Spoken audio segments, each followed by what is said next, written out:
Welcome to the next segment that we were talking about as we began in our earlier discourse of the solution to the world's greatest problem of health. Reka tubahe ikaze kandi mu gice cya kabiri cy'ibyo twariko turavuga mu bijyanye no gutorera inyishu ikibazo isi ifise. We are simply going to have a word of prayer even as we continue and seek the Lord to give us more wisdom to share with you His word. Reka dusenge gato mbere yuko tubandanya n'ikiganiro cyacu. Reka dusenge. Data turagushimiye. Ubugira kandi tuje imbere yawe. Dushaka kwigishwa nawe biciye mu ijambo ryawe. Aya majambo y'ubugingo ava mu byera byawe. Reka girira ikimazi imitima yacu. Kugira ngo biciye mu bushobozi bwa mpwemu yera tugire icyo twumvise kandi bigire icyo bihinduye ku buzima bwacu bwugarijwe n'amagwara n'uburibwe n'imiruho byo mu isi. Bane natwe muri byose tubisenze mu izina rya Yesu. Amen. Thank you so much. Murakoze cyane. The Lord has been very clear to us. Imana yabidusobanuriye neza cyane. When He speaks to us in His word. Iyivuganye natwe mu ijambo ryayo. Just trying to recap a bit and connect from where we left from. Mugerageze kwibuka aho twabitanguriye mu kiganiro cyacu cya mbere. We established that from Exodus chapter 15 verse 26 and Deuteronomy chapter 28. Twatanguriye mu kuvayo igice cya 15 turagenda dushika mu gusubira mu byageze igice cya 28. The major problem of health has come because of disobedience. Ikibazo gikomeye dufise cy'ubugwayi kiva mu kutumvira ijambo ry'Imana. Disobedience has been the major cause of every suffering that humanity has gone through. Ukutumvira niyo yabaye intandaro y'uburibwe n'imibabaro dufise no munsi. And the solution to the major conditions of health that have affected the world is only found in obedience. Kandi inyishu kw'ibi bibazo byose turiko turahura nabyo biboneka kandi mu kumvira ijambo ry'Imana. This is what we established in our first study. Ibi nivyo twabonye mu gice cya mbere cy'ikigwa cyacu. And in our second study we want to now continue to look at, since there is an aspect of obedience. Mu gice cya kabiri tugira turabire hamwe kubera ko hariho ukukutumvira, then there is an issue to do with the law. Bishatse kuvuga ko turiko turavuga ku bijanye n'amategeko. Turaza kuvuga cyane ku bijanye n'amabwirizwa y'Imana. What is this law that we have disobeyed? Mbega nayihe mabwirizwa y'Imana That our bodies may not respond or may not function according to the purposeful way that the owner, who is our creator, desired us to run. Nayihe mategeko y'Imana twishe yatumye iyi mibiri yacu ikora nabi bikarangira bituzaniye ingwara. We go back again to the word of the Lord. Turaza kugaruka kandi muri Bibiliya y'iryo jambo ry'Imana. Because God speaks to us. Kuko Imana ivugana natwe. And He tells us the things that we are experiencing.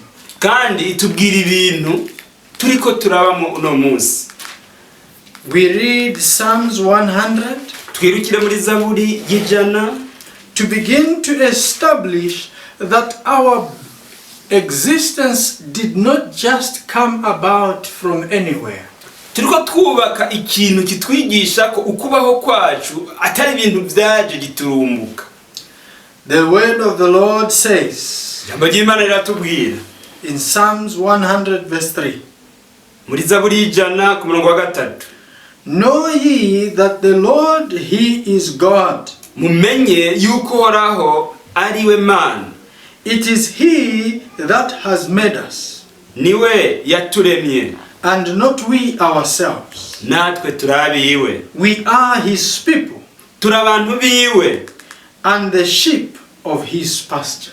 Turi intama zo mu cyanya ciwe.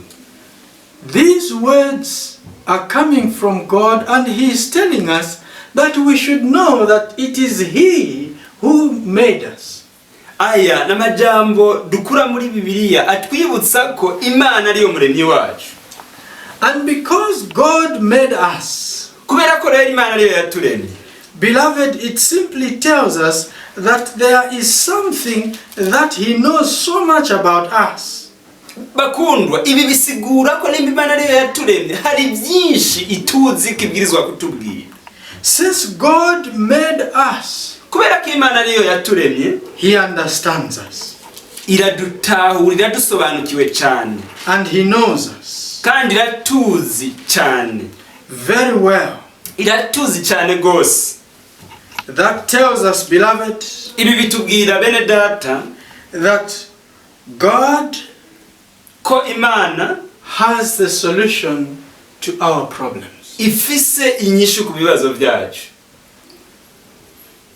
When any manufacturer designs something, iyo umuntu wari wese ariko arakora ikintu cyangwa kibumba, this product will always come with an operation manual. umuntu wese yakoze ikintu agikorana agapapuro kerekana uko kibwirizwa gukoresha. And this operation manual, kandi agapapuro kerekana uko gikoreshwa iki kintu cyakozwe, it contains the instructions haba harimo ingingo ngenderwako of how to use this product. uko ubwirizwa gukoresha iki kintu. And it also comes with a warranty. kandi kizana kandi nicyo twakwita igihe cy'ubwishingizi, igihe kizomara. And this warranty, it gives you a right to be able to take back that product should it malfunction.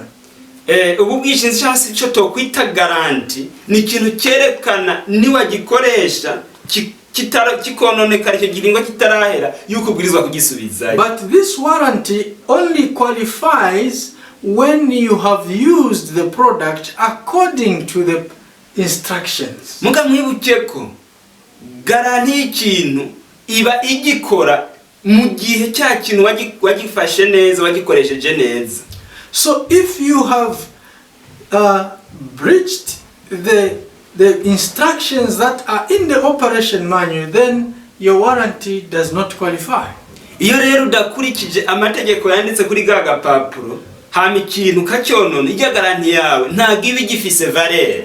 Coming back to humanity, tugarutse rero ku muntu, God created man in His own image after His own likeness. Imana yaremye umuntu mu ishusho yayo, niho yamuremeye. And when He created man, igihe Imana yaremye umuntu, He created him to live forever. yari yamuremeye kuzobaho ibihe byose, ibihe bidashira. So, with the instructions that God had given to man, which we want to look at, ku mabwirizwa ngenderwa ko Imana yari yarahaye uwo muntu icyo gihe ariko tugira turabe, should man follow these principles, umuntu agerageje gukurikirana aya mategeko, the warranty that was that he should live forever. garanti yavuga ko yabwirizwa kubaho ibihe byose. But today we see that we have breached the warranty and that we are simply dying and we are not living forever. Kibabaje biboneka ko uyu munsi twamaze konona garanti yacu, umuntu apfa byoroshe ntaga kibaye ibihe bidashira. God has desired that we should understand why the world is suffering so much. Imana yifuza ko tumenya igituma isi ihangayitse bigeze kwa runo rugero. He in His creation, mwirema ryayo mu byo yaremye, He designed that man should live forever. yipfuza ko umuntu yokabaye ibihe bidashira. And for man to live forever, kugira ngo umuntu abeho ibihe bidashira, we talked of principles that have to be followed. twavuze amabwiriza umuntu abwirizwa kwisunga no kugenderako. What are these principles? Aya mategeko nayi, Some call them the 8 doctors. bamwe bayita abadokteri 8. These are statutes or laws of health. Aya na mategeko cyangwa se amabwirizwa ajanye n'ivy'amagara yacu, iby'ubuzima bwacu, that govern the well-being of the body. aya mategeko niyatuma ubuzima bwacu bumera buba bwiza. And they are acronymed in the letters New Start. aya yashizwe mu majambo twokwita new start canke intango nshasha. N standing for nutrition. urudome rwa mbere N ruhagarariye kurya. E standing for exercise. E ihagarariye gukora imyimenyerezo ngororamubiri. W standing for water. W ihagarariye amazi. S standing for sunshine. C ihagarariye imirasire y'izuba. T standing for temperance. T ihagarariye kwirinda. A standing for air. A ihagarariye impwemu nziza. R standing for rest. R ihagarariye ikiruhuko. And T standing for trust in God. T ikabihagarariye kwizera Imana. When we look at these principles that God gave us, do we find them in His Word? Mbega aya mategeko tumaze kuvuga genga umubiri twoyasanga mu ijambo ry'Imana? Because if we are to understand the basis of health, kuko nimbe dushaka gutahura ubuzima bwacu iyo buvuhereye muri fondation yabwo, we really need to understand these laws or principles in relation to our bodies. twabwizwa gutahura aya mategeko tukayatahura mu buryo bujanye n'ukuntu ayobora imibiri yacu. In our next segment, therefore, mu kiza gukurikiraho kandi ikiganiro cyacu, I invite you to come with us that we may study together and understand what are these principles. turabatumiye kugira ngo tuze kwigira hamwe twumve mbega aya mabwirizwa agenga imibiri yacu n'ayahe. How do they affect us? Mbega aya mabwirizwa atugerako gute, atugira kububasha gute? And how can we use them in bringing restoration together with the effort of divinity that the health of our lives may be restored?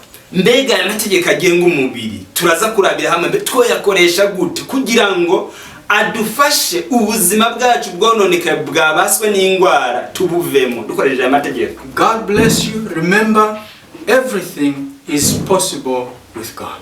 Mani bahezagire kandi mwibuke ko n'Imana byose birashoboka. See you in our next segment. Reka tubonane mu ganiro gakurikira.